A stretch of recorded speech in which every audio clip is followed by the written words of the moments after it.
Sasa pa lang makakatatlong kanin ka na. Hi cooks! Samahan niyo ako magluto ng aming dinner.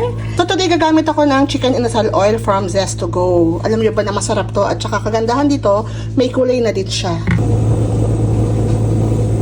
Ang bango ng oil ng Zest2Go. Lagay ko na yung mga hipon. Dito parang ilubos ako lang yung hipon. Diba ang ganda, may kulay na kagad yung hipon natin dahil yung chicken inasal oil, meron na siyang anato. So wait ko lang na mag-change ng color itong mga hipon. So ayan, okay na.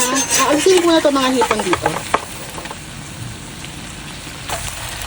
So maglalagay ulit ako ng chicken inasal oil from Zest2Go.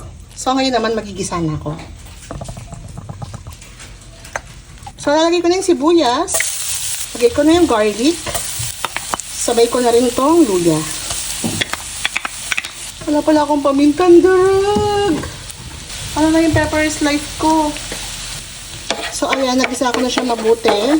At kapag ganitong gisado na at aromatic na siya, pwede ko na ilagay yung gata. Coconut cream. Or kakang gata. Lagay ko to lahat. Ayan. Ganda ng kulay. So, dito pa kukulaan ko lang muna itong gata and then hihinaan ko yung apoy and then isimmer ko siya hanggang sa medyo mag-thicken siya, lumapot at saka mag-reduce ng konti. So, ayan na, nag-reduce na siya. Ayun naman, titimplahan ko na. Lagay lang ako ng curry powder, Spanish paprika, turmeric, lagay tayo ng konting salt. Siyempre, pag merong salt, may pepper. At para mas masarap, lalagay ako ng aligi.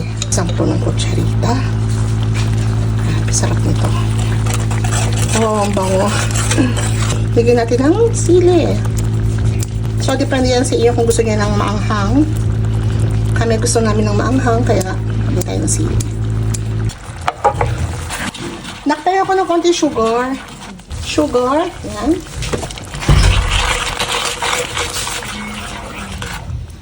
Ngayon, lalagay ko na yung mga hipon. Yan. Wow. Halo natin. Medyo lalakasan ko na ng konti yung apoy ko dito. Pakabango, grabe.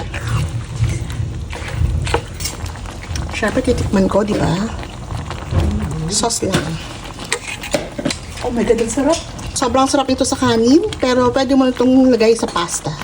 Pag ganitong ulam mo, siguraduhin mo magsahin ka ng madami dahil talaga namang masarap yung salsa nito sa kanin, kaya wag natin siyang patuyuan. Tsaka baka ma-overcook yung ating hipon. So, paandaran natin siya ng dried parsley.